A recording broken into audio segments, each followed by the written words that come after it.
سب بھائیوں سے درخواست ہے کہ جو بھی اس ویڈیو کو خود سنیں یا خود اگر سنے بھی نہیں لیکن آگے ضرور شیئر کریں، کیونکہ یہ ایک اہم پیغام ہے۔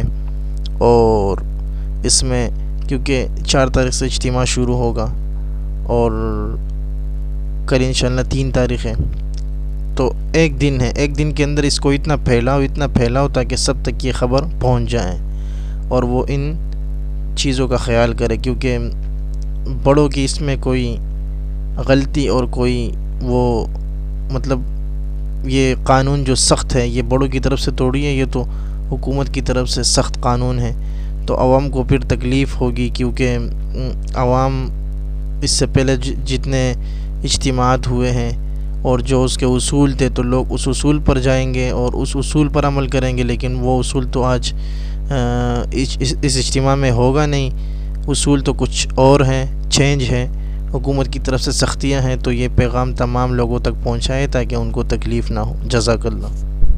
بسم اللہ الرحمن الرحیم، نحمدہ و نصلی علی رسولہ الکریم۔ ہدایت برائے کراچی اجتماع 2021 دیے گئے مخصوص پرچوں کے ساتھ 12 احباب کی جماعت اکٹھی اجتماع گاہ تشریف لائیں۔ پرچہ اور شناختی کارڈ اصلی دیکھ کر داخلے کی اجازت ہوگی، انفرادی احباب کو داخلے کی اجازت نہیں ہوگی۔ اجتماع کے پہلے حصے کے احباب 4 فروری کی صبح سے آ سکتے ہیں۔ اجتماع کے دوسرے حصے کے احباب 6 فروری 12 بجے دوپہر سے اندر آنے کی اجازت ہوگی۔ اجتماع کے پہلے اور دوسرے میں وقفہ بہت کم ہے، اس لیے پہلے حصے کے احباب اپنے علاقے کا کچرا وغیرہ صاف کر کے تھیلیوں میں بھر کر کناروں پر رکھ دیں۔ بڑی تھیلیاں ساتھ لائیں۔ پہلے حصے کے احباب دعا کے فوراً بعد میدان خالی کر دیں تاکہ دوسرے حصے والوں کو آسانی ہو۔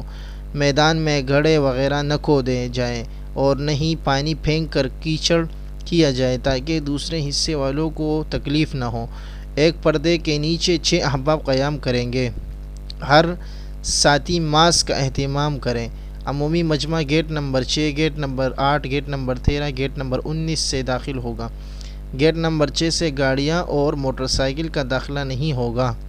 بیرون کے دینی مدارس اور عصری مدارس کے طلباء گیٹ نمبر 8 سے پاسپورٹ کی نقل یا مدارس کا شناختی کارڈ جو بیرون کے اعتبار سے بنا ہو دکھا کر داخل ہوں گے۔ بیرون کے طلباء حویلی سے متصل جگہ پر قیام کریں گے۔ جزاکم اللہ خیرا۔